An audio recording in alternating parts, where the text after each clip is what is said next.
Baik, Assalamualaikum warahmatullahi wabarakatuh. Kami dari kelompok 4 aplikasi komputer yang beranggotakan 2 orang, yakni saya Yoga Saputra Dani, kemudian ada rekan saya yakni Siti Nur Ajmi Muogangga. Pada kesempatan kali ini kami akan membawakan sebuah materi mengenai teorema Pythagoras dan bangun ruang sisi datar. Nah, materi ini kami rangkai dalam bentuk media pembelajaran interaktif yakni PPT. Dan dalam bentuk PPT ini kami menyiapkan button-button yang telah kami siapkan. Di sini ada button beranda, kemudian materi, contoh, dan mulai. Nah, langsung saja kita mulai media pembelajaran interaktif ini.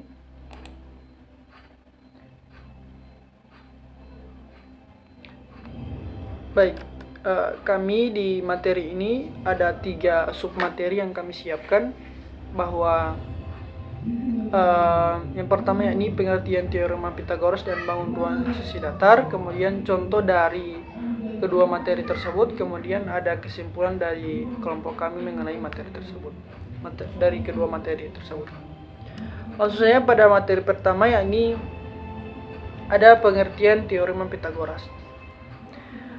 Pasti teman-teman sudah pernah dengar mengenai teorema Pythagoras.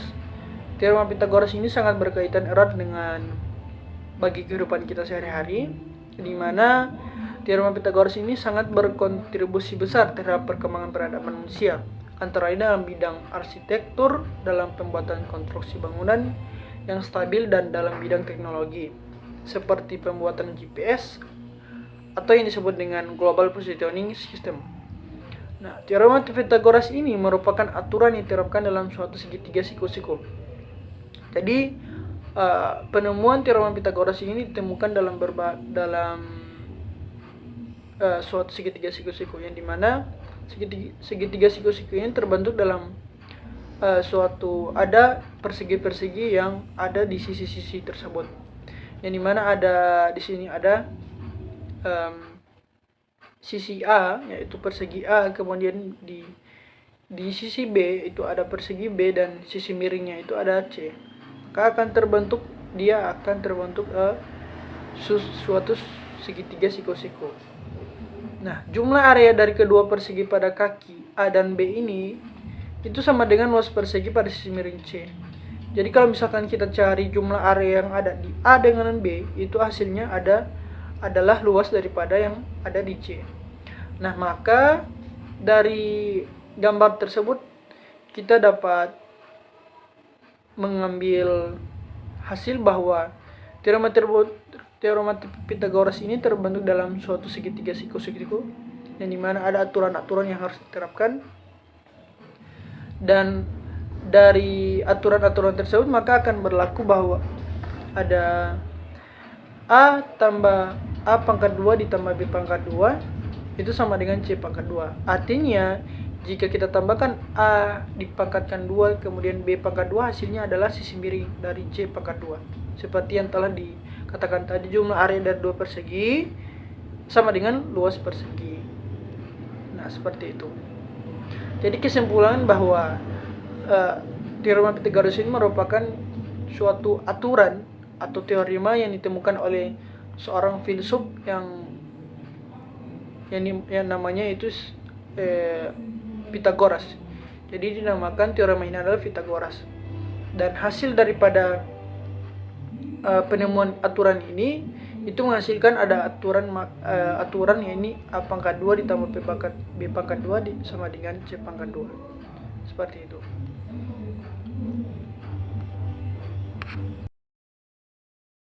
Assalamualaikum warahmatullahi wabarakatuh. Perkenalkan, nama saya Siti Nur Azmi Mogangga dengan NIM 4114200091. Nah, di sini saya akan membahas tentang bangun ruang sisi datar. Bangun ruang sisi datar adalah bangun ruang yang sisinya berbentuk datar atau tidak melengkung.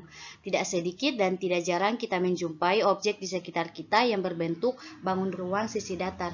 Nah, beberapa objek atau benda tersebut antara lain sebagai berikut. Yang pertama ada dadu, kemudian penghapus, kalender meja, piramida. Nah, 4 jenis bangun sisi datar itu ada kubus, balok, prisma, dan limas.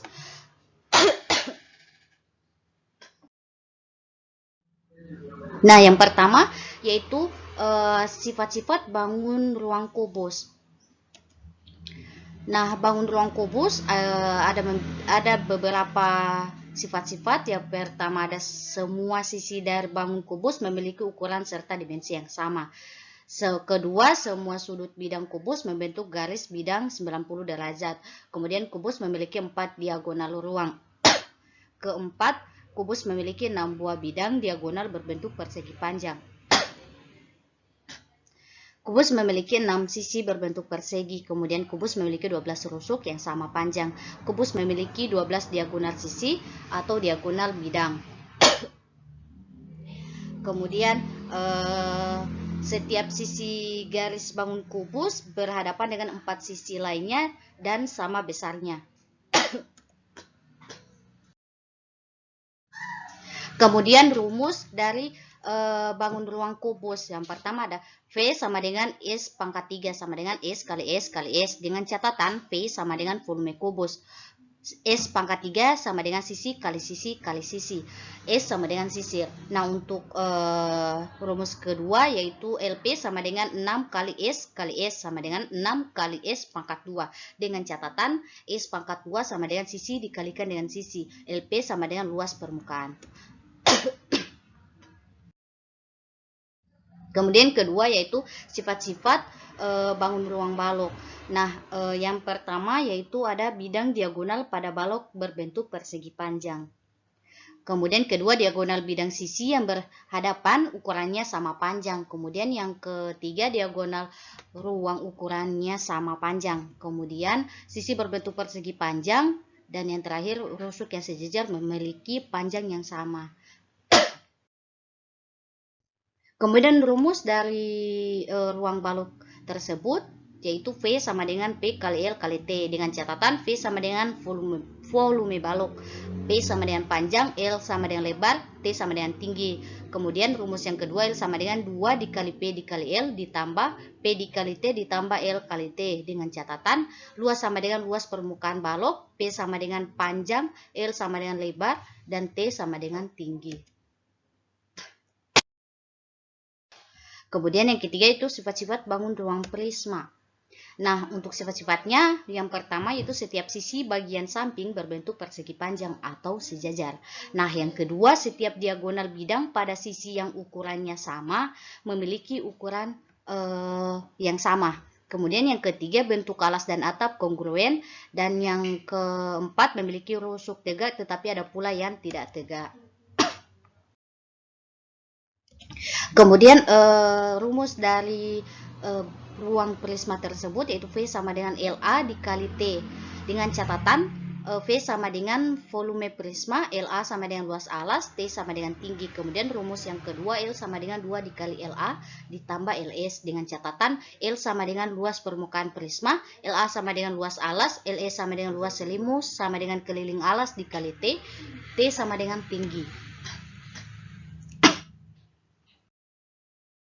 Kemudian sifat-sifat bangun ruang limas.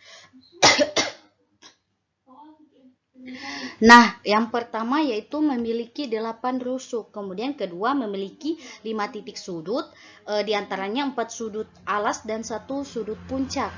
Nah, yang ketiga memiliki alas berbentuk segi 4, dan yang terakhir memiliki 5 sisi, yakni 1 sisi berupa alas persegi 4 dan 4 sisi lainnya disebut dengan bidang tegak berbentuk segitiga.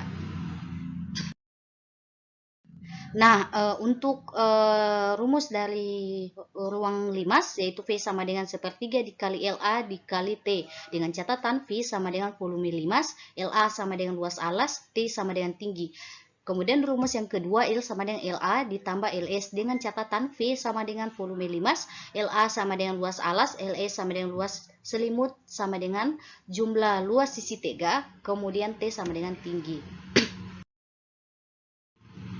Nah, untuk lebih jelasnya kita masuk ke contoh. Nah, untuk contoh yang pertama, perhatikan gambar di samping ini. Nah, di mana nilai A ini atau panjang atau tinggi rak ini bernilai 2,5 meter atau 2,5 m. Kemudian B yang nilai B ini atau jarak rak dengan kaki tangga yaitu bernilai 1,5, kemudian yang C ini panjang tangga tersebut belum diketahui nilainya, maka kita harus mencari nilai C tersebut dengan menggunakan rumus C kuadrat sama dengan A kuadrat ditambah B kuadrat sama dengan kita turunkan C kuadrat, kemudian kita masukkan nilai A-nya yaitu 2,5, kemudian nilai B-nya yaitu 1,5, kemudian kita kalikan 2,5, kita pangkatkan 2,5 dipangkatkan 2, jadi 2,5 dikalikan dengan 2,5 hasilnya 6,25. Begitupun dengan 1,5 itu kita pangkatkan 2, maka 1,5 dikalikan dengan 1,5 hasilnya 2,25. Kemudian kita jumlahkan 6,25 ditambah 2,25 yaitu 8,5. Nah, mengapa di sini jadi akar? Karena di sini kita menghilangkan C kuadratnya, jadi dia akar. Nah, hasil C sama dengan 2,9 M atau kita bulatkan jadi 3. Nah, untuk lebih jelasnya kita masuk ke contoh. Kemudian untuk soal yang kedua yaitu sebuah balok memiliki volume 5152 cm pangkat 2 dengan panjang 23 cm dan lebar 14 cm. Nah, yang ditanyakan yaitu tentukanlah tinggi balok tersebut. Nah, langsung ke pembahasannya, kita masukkan rumus dari balok yaitu V sama dengan P kali L dikali tinggi. Kita masukkan nilai dari volume tersebut yaitu 5152 cm persegi sama dengan nilai lebarnya sudah ada nilainya yaitu 14, kemudian panjangnya yaitu 23, yang tidak diketahui yaitu nilai tinggi. Nah, kemudian kita turunkan, kita kalikan 14 atau kita kalikan panjang kali lebar, jadi 14 dikalikan 23. Nah, kita turunkan 5152 sama dengan 322 dikali tinggi. Nah, kita pindah luas jadi 5152 per 322 sama dengan T. Nah, tinggi sama dengan 16 cm. Dengan demikian tinggi balok tersebut adalah 16 cm. Nah, itulah materi dari saya. Mohon maaf jika ada kekurangan atau salah kata. Nah, untuk lebih jelasnya kita masuk ke contoh.